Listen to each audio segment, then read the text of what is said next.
Thanks for joining us at the Business Growth Cafe, where each week we select from a menu of topics for a focused discussion with an industry expert to provide insights that can impact your business's growth. With your host, Angelo Ponzi.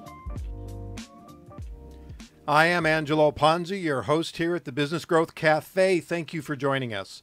Each week we select from a menu of topics that can impact business growth to discuss with experts from a wide variety of disciplines. And today at the cafe, I'm excited to have Gary Saner, CEO of PRIMERO Systems, on our show to discuss the ups and downs of business growth from the perspective of a 20-year successful business. Gary, welcome. Well, thank you, Angelo. It's an honor to be here. Yeah, I'm excited to have you on.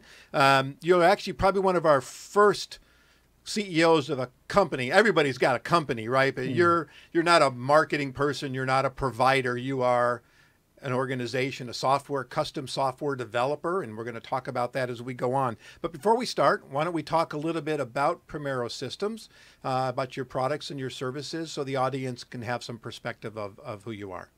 Oh, thank you. Yeah, we're 25 years of being in business here in the Southern California area. We've got about 70 people that we develop both custom software for larger enterprises, mission-critical kinds of systems. And as well, we have a content management solution for entities that have multiple locations.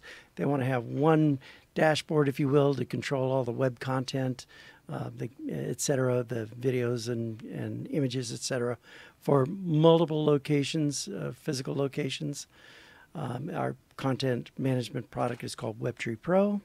And on a custom software side, we develop solutions for a number of different industries.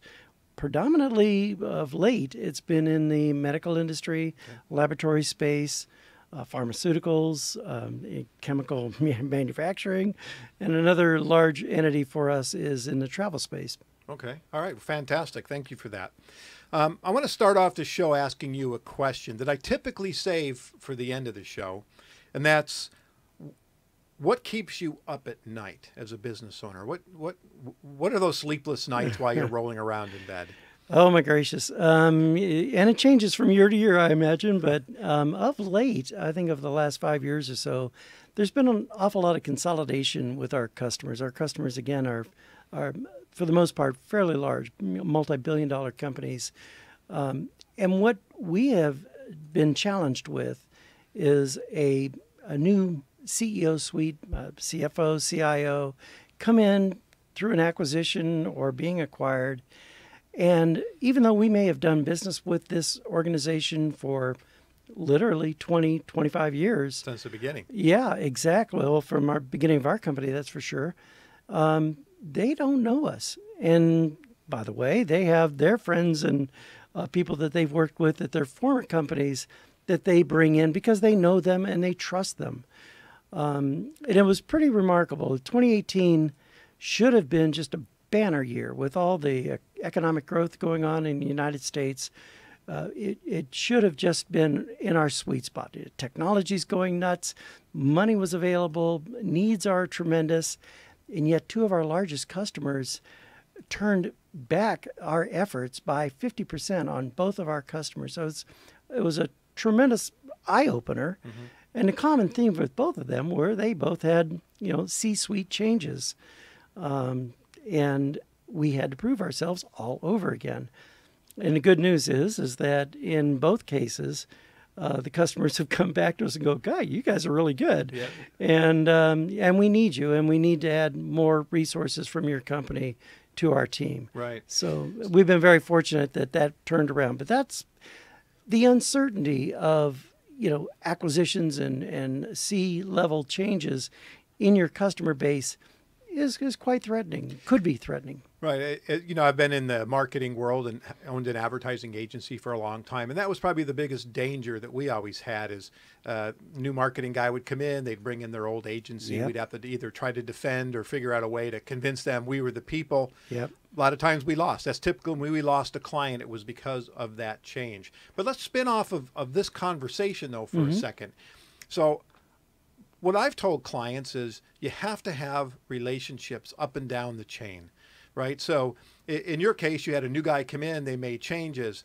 And so I think potentially for the listeners and this conversation, the value of maintaining multiple relationships within a client base, if you will, to try to mitigate a new guy coming in and kind of changing things. Have you kind of come to that conclusion? Well, it's yes. Our relationships with the individuals that use the software, their customers, etc., is always the common base, if you will. They love what they get. It's when you change that C level that they really don't, for whatever reason, feel that they have to continue that relationship because they have others that they know have performed for them in the past. At least that's been our experience. And so, yes, I had relationships at the CEO and CIO level, and then they were gone.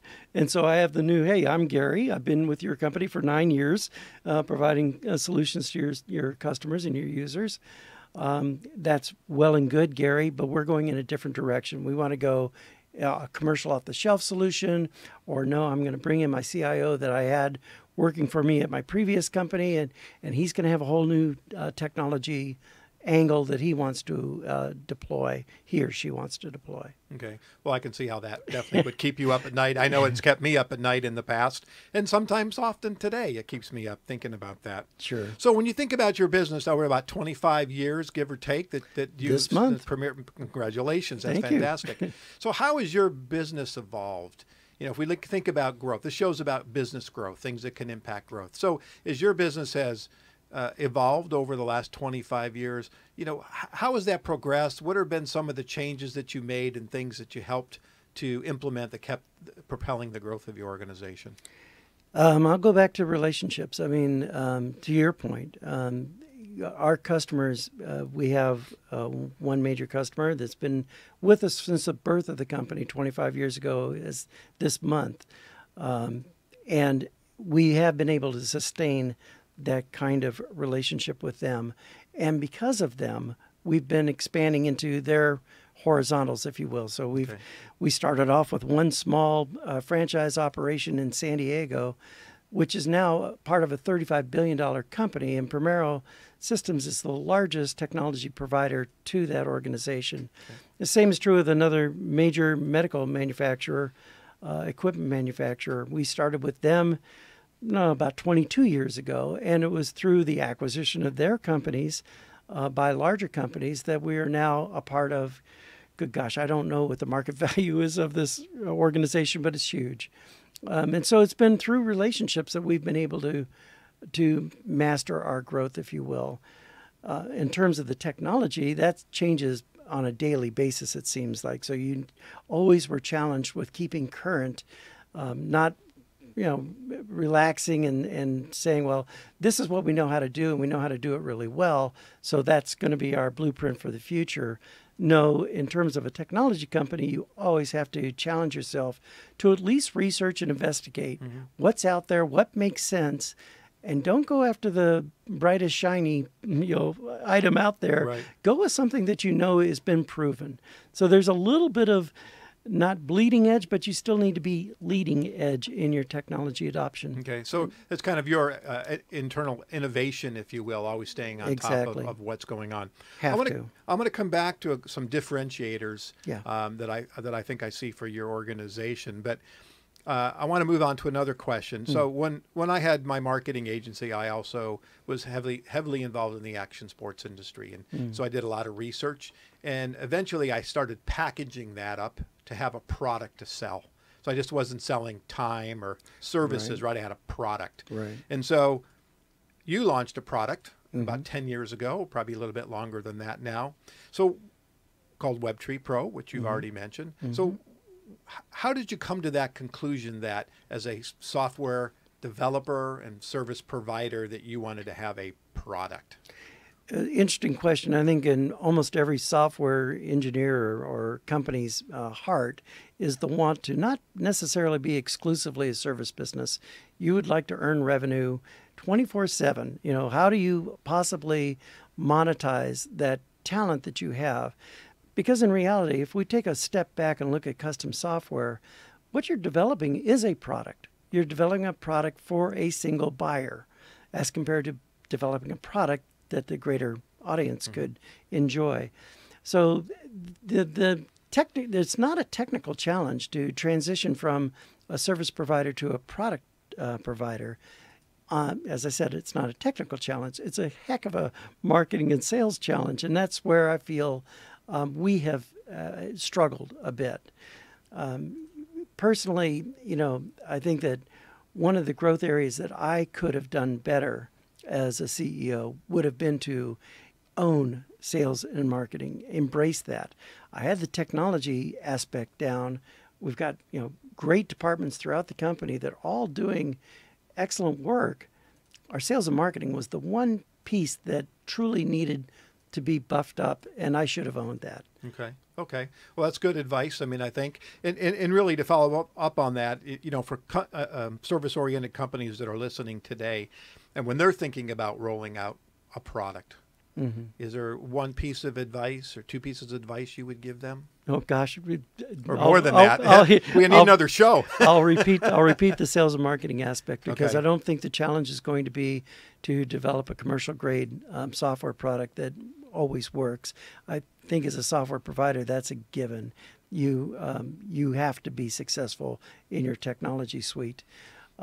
However, for an engineer, and most software companies start as engineering companies or with engineering talent, it is a different discipline altogether to master what it takes to successfully market and communicate and to show value to your customer base. So basically, do not follow the field of dreams syndrome. Build it and they will come. That's exactly right. All right, And that's we've been victims of that. We certainly have thought it was just a great idea, and by and large, they have been good ideas, but they've been terribly promoted to the public. Right. Yeah. A lot of times, small organizations and entrepreneurs that start to develop, I see a lot of times, and I've been guilty of this myself, we fall in love with what we've created and not necessarily doing the best job. I remember in my early days of this action sports company talking to the CEO of OP at the time, and he said, "So are you making any money?" And I said, "Well, no." And he said, "So it's a hobby."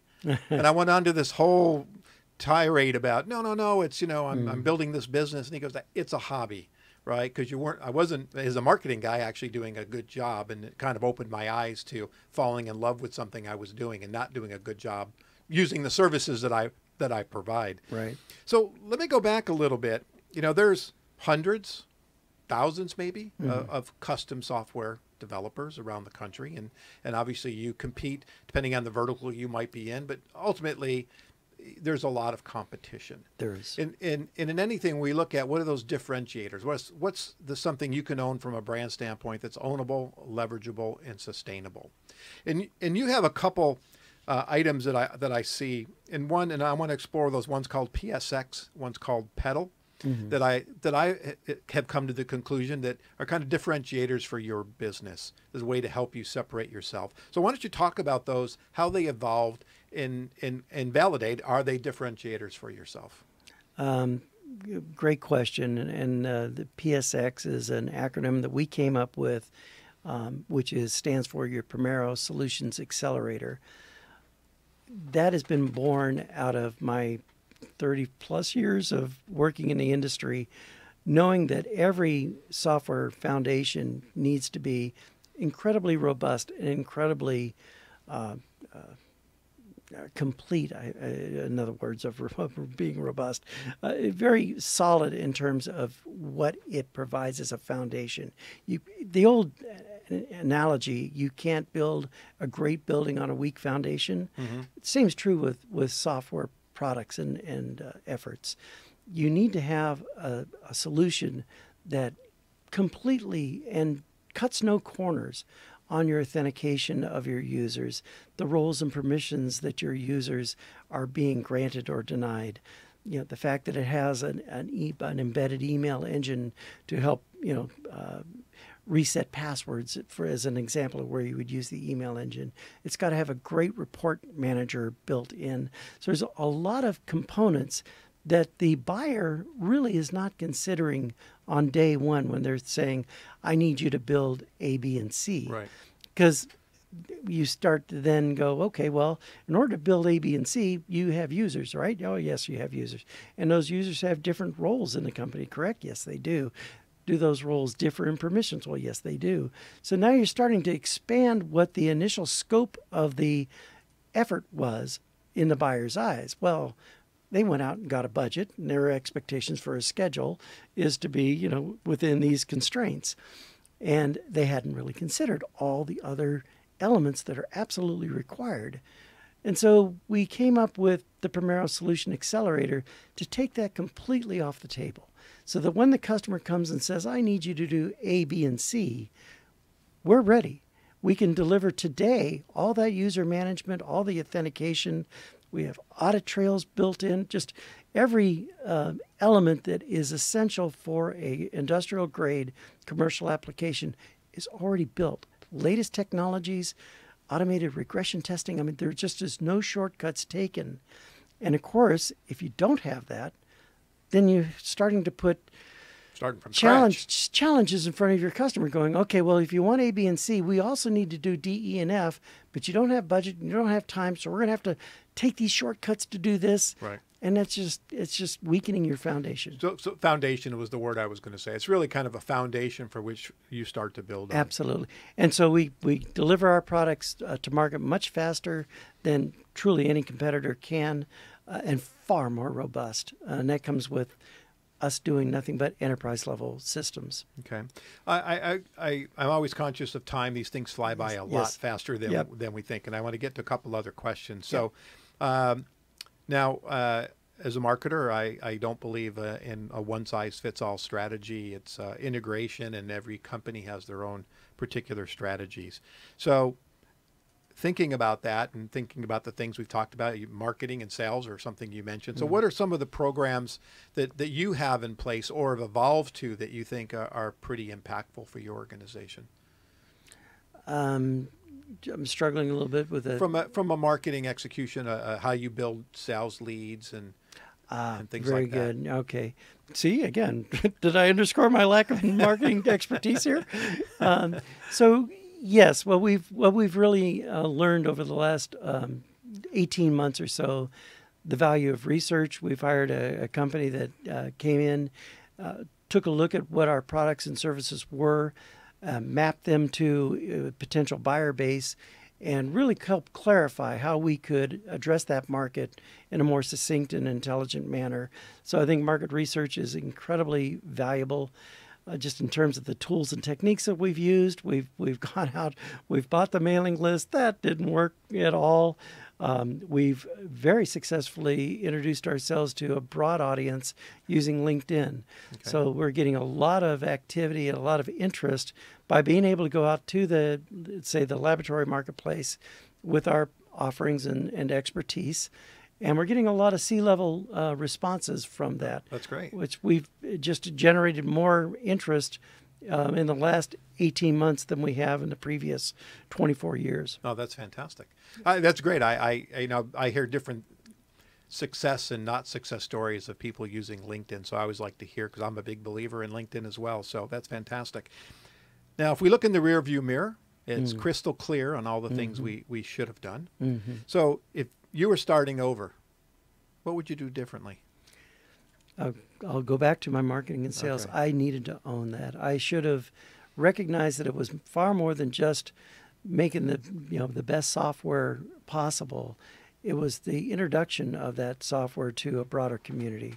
And yes, we've got 20-year relationships with excellent customers, but we needed to expand beyond those customer gates to new opportunities. So for other service companies listening out there, when you think about the future then, what do you see as your biggest challenge going forward?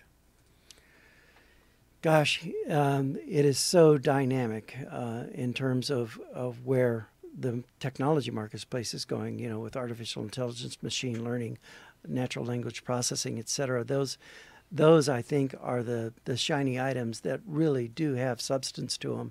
So if you are in the technology space, try your best to get your hands dirty with those technologies, it is completely, I want to say completely different, radically different than your traditional software development. Okay. So it's a new skill set that you need to learn and embrace. And the value that you can offer to your customers, your legacy customers, is just tremendous. And that's where we're putting our investment in very significantly now, is the adoption of machine learning. Okay. And we're eager to apply the answers to that to our customers. Okay. You must have been reading my questions upside down, because that actually was the next one where I was going to go. So when we think about AI, I mean, so it's kind of what customers need. I mean, I've worked in doing predictive analytics and things like that. So if we think about AI as that predictability, if you will, and certainly through machine learning, is this kind of coming from the outside in, from your customers in request, or is this you guys being visionaries in the sense of recognizing that you need to get on this bandwagon, so to speak, to make sure you're ahead of the curve in talking about innovation, as we mentioned before? You know, it's rather surprising to me that we are not getting the doorbell rung by our customers for machine learning solutions. And so, yes, I think it is us recognizing that it is an absolutely monumental change to how software is going to be adopted over the next decade. But I think there's a lot of, again, larger customers are slow to embrace change. Some of them are, you know, they're AWS, Amazon Web Services fans, and that organization, Amazon, is just doing tremendous strides in availing artificial intelligence solutions to a broader base. But even at that, it takes a tremendous talent set to truly understand and be able to cause these technologies to come into reality. So that's an investment on all of our customers' behalf. And what we're trying to do is offload that investment from them. Let us take that knowledge and talent and expertise and provide it to your organization. Okay. You mentioned AWS and Azure, right? Yeah. So I get asked this question about, hey, what platform is better than the other? I'm not a technologist, and I say call somebody else. But but since you're here, I believe you guys are AWS. Yes, we are. Right. So what's the difference? Why did you pick one over the other? And what's some of the value, again, for people that are out there listening? Yeah, well, some of the things I did right in my 25-year career is early on we hooked our wagon to Microsoft. There was a lot of competing technologies out there, but we felt that Microsoft was the one that could provide truly commercial-grade solutions. And so we hooked our wagon to them. They've not been the industry leader that we needed for at least 5 years now. And so we needed a new technology partner the new elephant in the room, if you will. And that elephant in the room truly is AWS. Microsoft, Google, the other cloud providers are certainly players in the industry, but nowhere close to the same capabilities and maturity that AWS brings to the marketplace.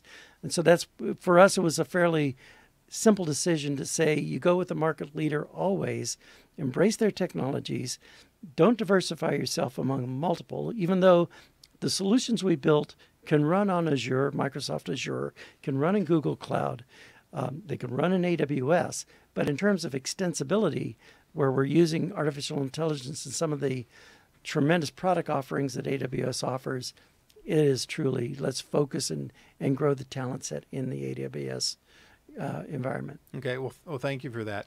I'm actually getting some hand signals over here from the engineers, so we are coming down to a close. So as we start to wind this down, we've talked about a lot of different things today.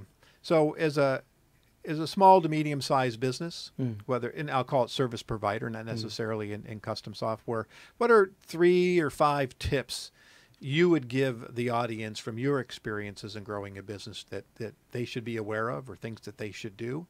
What value can you provide?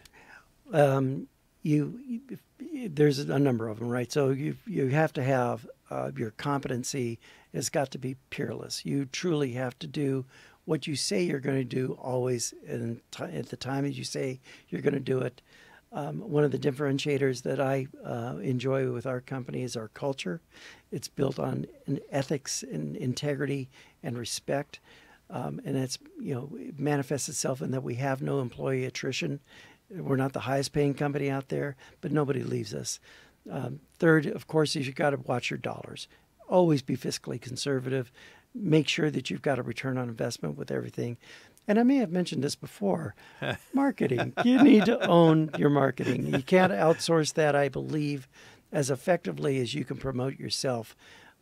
Use that outsource to guide you, but then own it. Okay. Well, Gary, thank you so much. I really appreciate it. It's been a really good, stimulating conversation. I'm sure the audience is going to really benefit from this. So why don't you we're going to wind up. So why don't you tell the listeners how they can reach you and Primero Systems, website, email, all that good stuff? Okay, great. Thank you again, Angelo. My name is Gary Saner. I'm CEO of Primero Systems. Our website is www.primerosystems.com. Email address is gsaner@primerosystems.com. And I look forward to answering any questions that your listeners may have. You can just contact us. We have a contact us page, of course, on our website, powered by WebTree Pro, of course. There you go. Oh, thank you so much. Thank you again. For those of you joining us at the cafe today, you can find out more about me and read my blogs at theponzigroup.com. Connect with me on LinkedIn as well, also on Facebook. And you can subscribe to the show at businessgrowthcafe.com, or we are now on iTunes, Google Play, Spotify, Stitcher, and coming soon to Streaker, SoundCloud, iHeartRadio, to name a few, and others around the world. Join me next week for lunch at the Business Growth Cafe.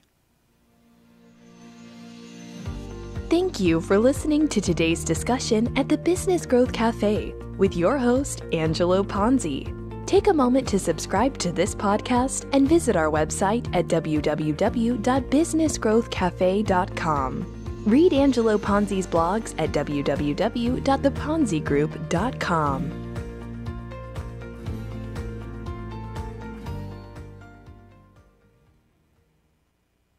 Imagine buying a newspaper and discovering that the news you're reading is 6 months old. There isn't much that stays the same for 6 months. And the same thing goes for background checks. In a time when so much outdated information is being passed around, it's good to know that People G2 offers something different. At People G2, we provide